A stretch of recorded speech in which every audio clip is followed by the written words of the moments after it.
भगवान की भी कथा है, लेकिन भगवान की कथा है और हमारी आपकी व्यथा है। भगवान की कथा होती है और भगवान की कथा के अलावा इस धरती में जितने भी जीव हैं महाराज, सबकी व्यथा होती है। और ये व्यथा कब हमारी समाप्त होगी? ये व्यथा हमारी कब समाप्त होगी? ये व्यथा हमारी कथा से समाप्त होगी। ये व्यथा धन से समाप्त होने वाली नहीं है। ये व्यथा बहुत महंगे वाले मकान से समाप्त होने वाली नहीं है। ये व्यथा बहुत वैभव से समाप्त होने वाली नहीं है। हमारे जीवन की अगर व्यथा समाप्त होने वाली है तो वो भगवान की कथा से, भगवान की कथा से। आपके सिद्ध बाबा में जो राम नाम का जप चल रहा है, राम नाम के जप से आपको परम गति प्राप्त हो सकती है। ध्यान देना, बड़ी सुंदर बात एक संत कहते हैं कि राम नाम का जय घोष आपके सिद्ध बाबा में निरंतर चल रहा है और उसमें आप भी सम्मिलित हैं, तो राम नाम के जय घोष से आपको भगवान के चरणों में परम गति प्राप्त हो सकती है। आप मोक्ष के पात्र बन सकते हैं, आप मोक्षगामी बन सकते हैं, लेकिन जीवन की आपकी व्यथा दूर हो जाए ये तय नहीं है। तो व्यथा किससे दूर होगी? व्यथा दूर होगी कथा से। इसका एक प्रमाण है रामचरितमानस में कि सीता जी जब लंका में थी, रावण चुरा के ले गया, अशोक वाटिका में बैठी थी, तो जब सीता जी का पता लगाने हनुमान जी महाराज गए और हनुमान जी महाराज उस अशोक वाटिका में पहुंचे और जिस वृक्ष के नीचे, जिस अशोक वृक्ष के नीचे सीता मैया वियोग अवस्था में बैठी थी, उसी वृक्ष के ऊपर हनुमान जी महाराज बैठ गए। और जब हनुमान जी महाराज बैठे तो उस समय सीता मैया राम नाम का जप ही तो कर रही थी। सीता मैया राम नाम का जप ही कर रही थी, आंसुओं में धारा उनके बह रही थी, निरंतर राम राम राम राम कह रही थी। हनुमान जी महाराज ने सोचा कि अगर मेरी माँ का राम नाम के जप से दुख दूर होना होता तो दुख दूर हो जाता। हनुमान जी बड़े ज्ञानियों में सर्वश्रेष्ठ, तुरंत उन्होंने विचार किया कि मेरी मैया का अगर राम नाम से दुख दूर होना होता तो अभी तक हो जाता, इनके आंखों में आंसू नहीं झलकते। तो जब राम नाम के जब से मेरी सीता मैया का दुख दूर नहीं हो रहा है तो कैसे दुख दूर होगा? तो उन्होंने एक प्रयोग किया। क्या प्रयोग किया कि जब मैया का राम नाम से दुख दूर नहीं हो रहा तो हनुमान जी महाराज ने एक प्रयोग किया। क्या किया कि राम कथा जब बर नहीं लागा और सुनते ही सीता करे दुख भागा।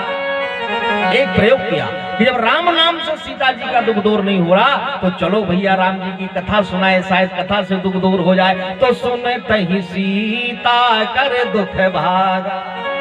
ये कथा की महिमा है, ये कथा की महिमा है। तो राम नाम के जब से हमको परम गति प्राप्त होगी, ये तय है। भगवान के चरणों में मुक्ति होगी, ये तय है। लेकिन हमारे जीवन का दुख दूर हो जाए ये तो कथा से संभव है महाराज, है कथा से संभव है। तो जो जीवन का दुख हो, जो जीवन का दुख समाप्त कर दे, जो जीवन की व्यथा को मिटा दे, वही तो कथा है महाराज, है वही कथा है। इसलिए कथा की बड़ी महिमा है, बड़ी महिमा है। और कथा में आपका मन कब लगेगा? कथा में आपका मन तब लगेगा, कथा में जब आपका मन तब लगेगा कि जब आपका प्रेम भगवान से होगा।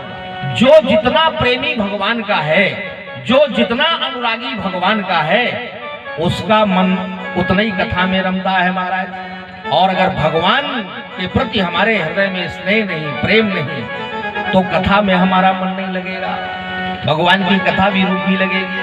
और कैसे भगवान की कैसी महिमा है?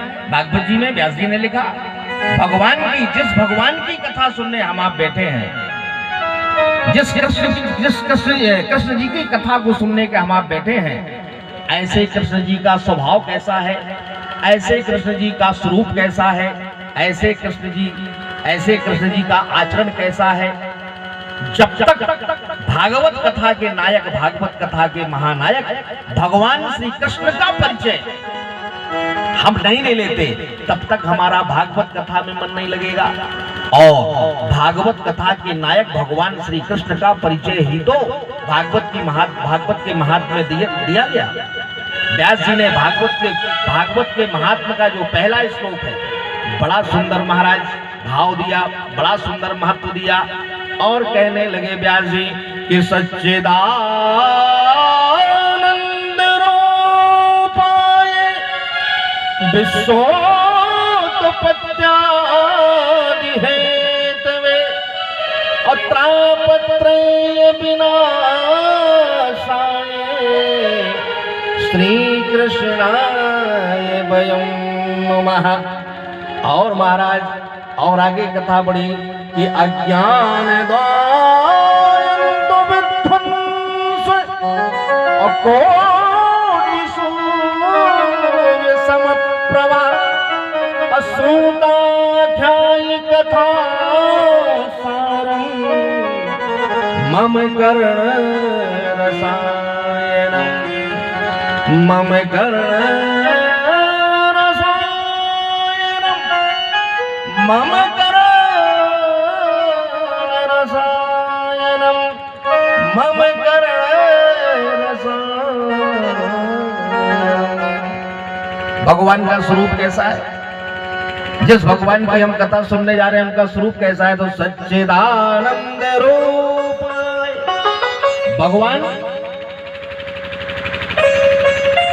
भगवान सत्य स्वरूप है, भगवान चैतन्य स्वरूप है और भगवान आनंद स्वरूप है। सच्चिदानंद रूपाय। अब भगवान सत्य स्वरूप है तो सत्य की क्या परिभाषा है? कैसे हम मान ले भगवान सत्य स्वरूप है?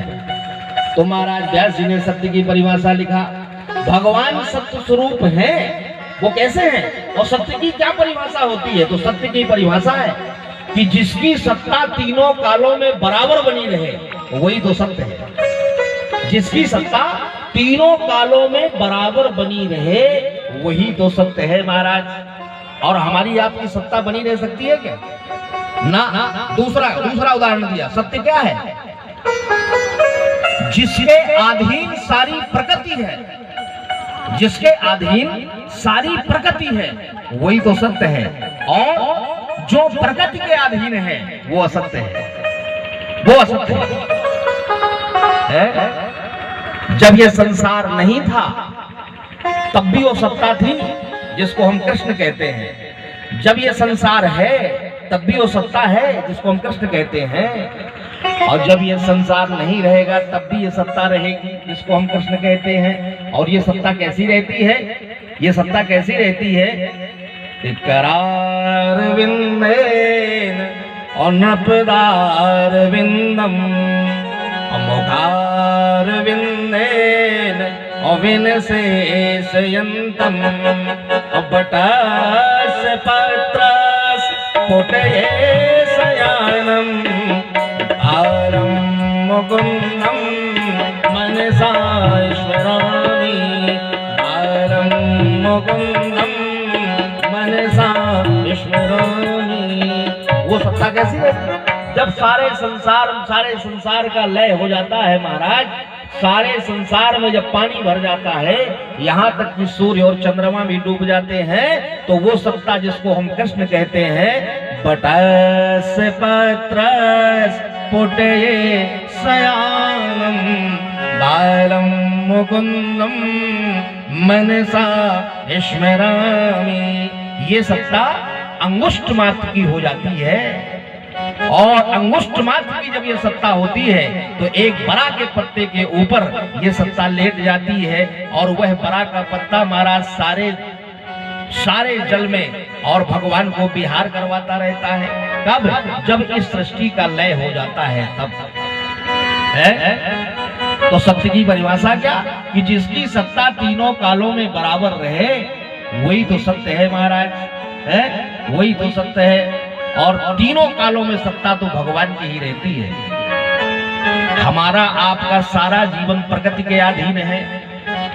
हमारा आपका सारा जीवन प्रकृति के अधीन है। हम जब जन्म लिए तो बालक बने, हमने बहुत सोचा कि हमारी बाल्यावस्था समाप्त ना हो, तो हमारे सोचने से कुछ नहीं हुआ। हमारी बाल्यावस्था समाप्त हो गई और हम महाराज युवावस्था में आ गए। हमने बहुत सोचा हमारी युवावस्था समाप्त ना हो, लेकिन युवावस्था समाप्त हो गई और हम जरावस्था को प्राप्त हो गए। हमने बहुत सोचा कि जरावस्था समाप्त ना हो, हमारी मौत ना हो, महाराज जरावस्था भी समाप्त हुई और मौत भी हो गई। क्यों कि जो प्रगति के आदि